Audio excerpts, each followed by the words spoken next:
Hello guys, welcome back to my channel. Gandhian era से related ये हमारा सेकंड वीडियो है। अगर आपने फर्स्ट वीडियो नहीं देखा है तो आप चैनल पर जाकर देख सकते हैं।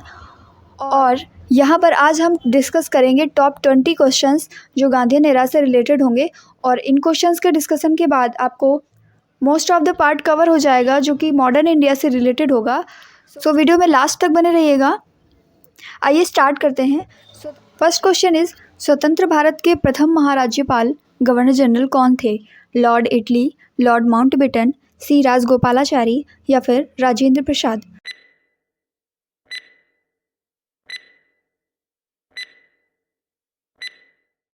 तो हमारा राइट आंसर है यहाँ पर option number B, Lord Mountbatten. ध्यान रहे कि माउंटबेटन योजना के तहत ही भारत और पाकिस्तान का विभाजन हुआ और इन दोनों डोमिनियनों को पूरी स्वतंत्रता और प्रभुसत्ता सौंप दी गई। 14 अगस्त को पाकिस्तान अधिराज्य और 15 अगस्त को भारतीय अधिराज्य की स्थापना हुई। देन क्वेश्चन नंबर 2, किस अधिनियम में पहली बार भारत के लिए संघीय संरचना प्रस्तुत की गई? 1909 का अधिनियम, 1919 का अधिनियम, 1935 का अधिनियम या फिर 1947 का अधिनियम?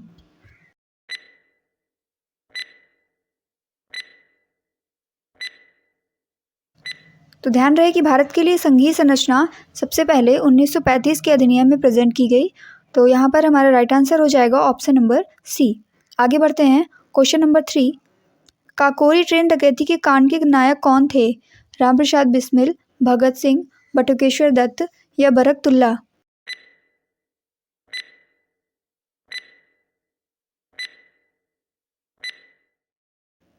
सो यहाँ पर हमारा राइट आंसर है रामप्रसाद बिस्मिल, ऑप्शन नंबर ए।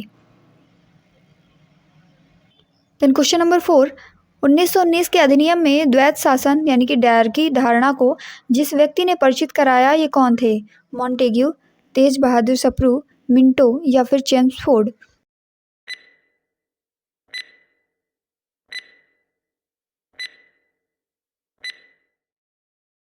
तो ध्यान रहे कि लॉर्ड चेम्सफोर्ड का कार्यकाल जो था 1916 से 1921 के बीच में था। और 1919 के अधिनियम में जो द्वैत शासन की धारणा आई, इसको चेम्सफोर्ड ने ही परिचित कराया था। और इन्हीं के समय में रॉलेट एक्ट भी पारित हुआ, सडलर आयोग का 1917 में गठन भी हुआ और साथ ही साथ पूना में महिला विश्वविद्यालय की स्थापना भी 1916 में हुई। गांधी जी का जो खिलाफत आंदोलन था और असहयोग आंदोलन, वो इन्हीं के समय में प्रारंभ हुआ था। और चेम्सफोर्ड के काल में ही 13 अप्रैल 1919 को जलियांवाला बाग हत्याकांड भी हुआ। सो यहाँ पर हमारा option number D right answer हो जाएगा। आगे बढ़ते हैं। क्वेश्चन नंबर 5, निम्नलिखित में से किसने 23 फरवरी 1946 को रॉयल इंडियन नेवी के विद्रोहियों को आत्मसमर्पण के लिए राजी किया? महात्मा गांधी, जवाहरलाल नेहरू एवं अबुल कलाम आज़ाद, वल्लभ भाई पटेल एवं मोहम्मद अली जिन्ना, मोरारजी देसाई एवं जेबी कृपलानी?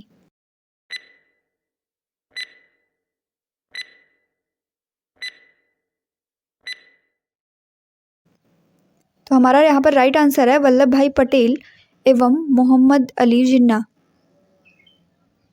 ध्यान रहे, नौसेना विद्रोह 19 फरवरी 1946 को बम्बई में INS तलवार नाम के जहाज के नौसैनिकों द्वारा किया गया था।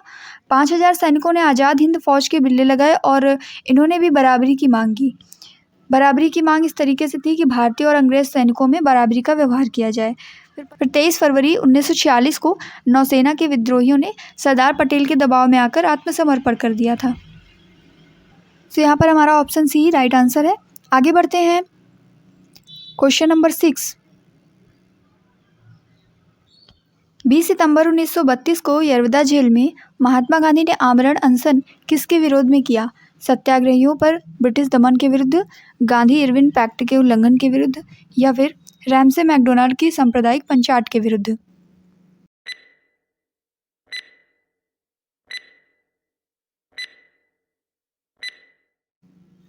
तो हमारा यहाँ पर राइट आंसर है रैमसे मैकडोनाल्ड की सांप्रदायिक पंचाट के विरुद्ध।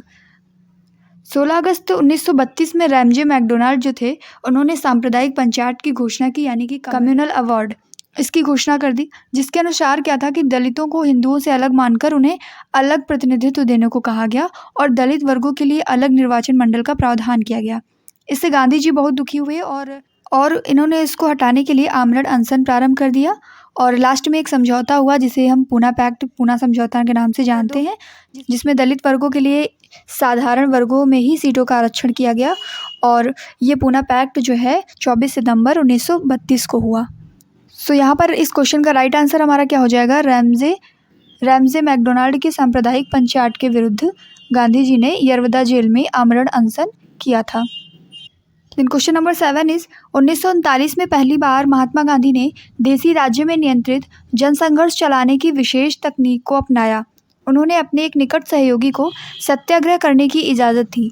वह निकट सहयोगी कौन था? मैसूर में केटी भाष्यम, जयपुर में जमनालाल बजाज, राजकोट में वल्लभ भाई पटेल या फिर धेनकलाल में नेवा कृष्ण चौधरी।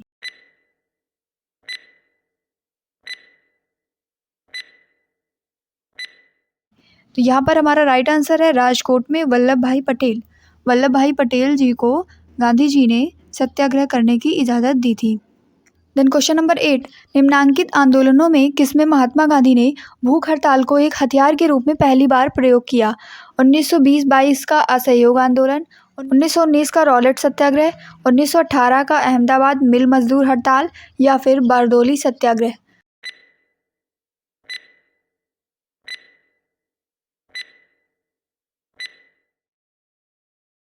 तो यहाँ पर हमारा राइट आंसर हो जाएगा 1918 का अहमदाबाद मिल मजदूर हड़ताल, जिसमें गांधी जी ने भूख हड़ताल को एक हथियार के रूप में पहली बार प्रयोग किया।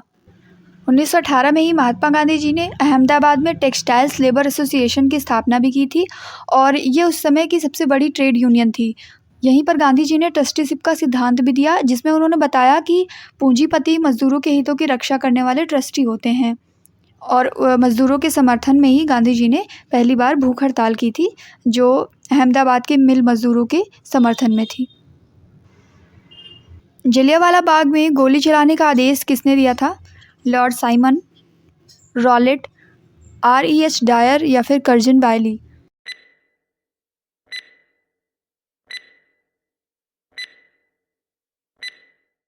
तो हमारा राइट आंसर यहाँ पर है R.E.H. डायर, क्योंकि जो जनसभा हो रही थी सतपाल और सैफुद्दीन किचलू की गिरफ्तारी के विरोध में, उस जनसभा में जनरल R.E.H. डायर थे। इन्होंने अंधाधुंध गोलियां चलवाई और इसमें कई व्यक्ति मारे गए और ये घटना जलियांवाला बाग हत्याकांड के नाम से जानी जाती है।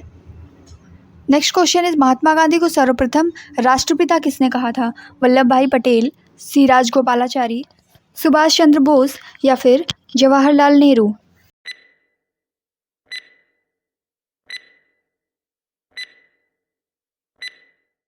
महात्मा गांधी जी को सर्वप्रथम राष्ट्रपिता कहा था सुभाष चंद्र बोस जी ने। और यहीं पर अगर बात की जाए कि महात्मा गांधी को सर्वप्रथम महात्मा किसने कहा, तो रविंद्रनाथ टैगोर जी थे जिन्होंने महात्मा गांधी को सर्वप्रथम महात्मा कहा था। उपाधियों की ही बात करें तो वल्लभ भाई पटेल जी को सरदार की उपाधि किसने दी थी? तो बारडोली सत्याग्रह की सफलता के बाद जो वहाँ की महिलाएँ थी और वहाँ की महिलाओं की ओर से गांधी जी ने इनको सरदार की उपाधि प्रदान की। Question number 11 is Cripps mission 1942 के असफल होने का सबसे महत्वपूर्ण कारण कौन सा था? विंस्टन चर्चिल का प्रतिक्रियावादी होना, भारतीय रक्षा मंत्री के कार्यों के प्रश्न पर मतभेद होना, गांधी का शांतिवाद या फिर क्रिप्स का ग्रहण करने या छोड़ देने वाला दृष्टिकोण।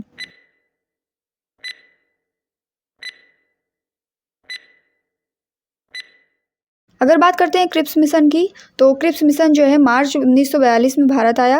कांग्रेस और मुस्लिम लीग दोनों ने ही क्रिप्स मिशन के प्रस्तावों को अस्वीकार कर दिया था। पंडित जवाहरलाल नेहरू और मौलाना आज़ाद क्रिप्स मिशन के साथ कांग्रेस के आधिकारिक वार्ताकार थे। तो जो क्रिप्स मिशन का ग्रहण करने और छोड़ देने वाला दृष्टिकोण है, ये जो है इसका असफल होने का सबसे महत्वपूर्ण कारण था। तो यहाँ पर ऑप्शन नंबर डी हमारा राइट आंसर हो जाएगा। आगे बढ़ते हैं क्वेश्चन नंबर 12। भारतीय राष्ट्रीय कांग्रेस के सबसे अधिक समय तक अध्यक्ष कौन रहे?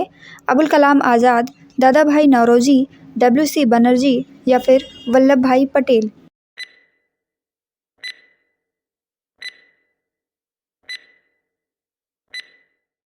तो ध्यान रहे, अबुल कलाम आज़ाद जी भारतीय राष्ट्रीय कांग्रेस के सबसे अधिक समय तक अध्यक्ष बने रहे। Question number 13। जब 15 अगस्त 1947 को भारत ने अपनी पहली आज़ादी का जश्न मनाया, तब महात्मा गांधी जी कहाँ थे? साबरमती आश्रम में, सेवाग्राम आश्रम में, नई दिल्ली में या फिर कोलकाता में।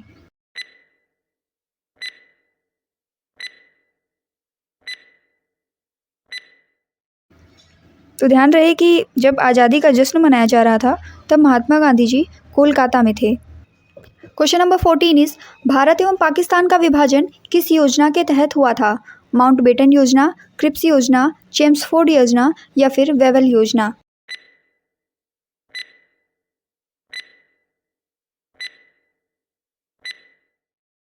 तो ध्यान रहे कि भारत और पाकिस्तान का विभाजन माउंटबेटन योजना के तहत हुआ। बात करें लॉर्ड माउंटबेटन की, तो 24 मार्च 1947 को लॉर्ड माउंटबेटन को भारत का गवर्नर जनरल बनाया गया और 3 जून 1947 को माउंटबेटन योजना घोषित हुई। इसमें भारत का विभाजन भी शामिल था।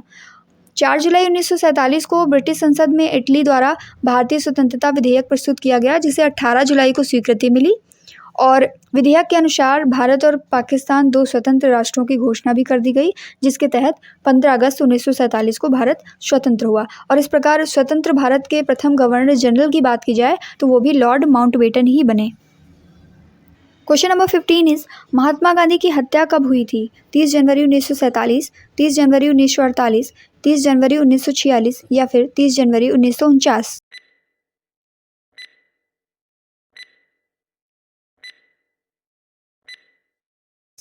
तो ध्यान रहे कि 30 जनवरी 1948 को महात्मा गांधी जी की हत्या हुई थी। क्वेश्चन नंबर 16 इज कौन सा भारतीय स्वतंत्र भारत का पहला गवर्नर जनरल बना?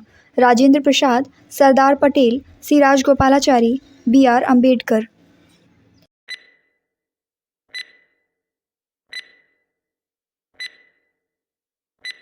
सी राजगोपालाचारी जो थे वो स्वतंत्र भारत के पहले भारतीय गवर्नर जनरल थे। द नेक्स्ट क्वेश्चन इज कायदे आजम किसे कहा जाता है? मोहम्मद अली जिन्ना, भगत सिंह, महात्मा गांधी या फिर जवाहरलाल नेहरू?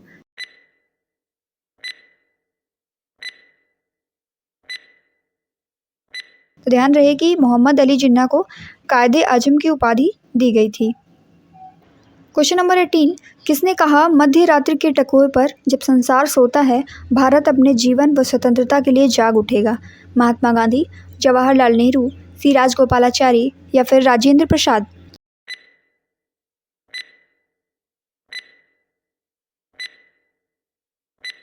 ये कथन सी राजगोपालाचारी जी का था, जिन्होंने कहा कि मध्य रात्रि के टकोर पर जब संसार सोता है भारत अपने जीवन व स्वतंत्रता के लिए जाग उठेगा।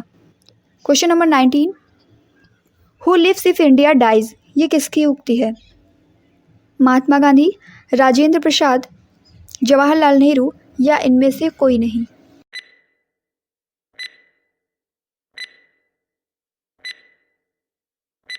तो हमारा राइट आंसर यहाँ पर हो जाएगा option number C, Jawaharlal Nehru ji ने कहा था कि who lives if India dies. The next and last question of the day, इन व्यक्तियों में कौन कैबिनेट मिशन का सदस्य नहीं था? William Wood, Pethick Lawrence, Stafford Cripps और ए.वी. अलेक्जेंडर?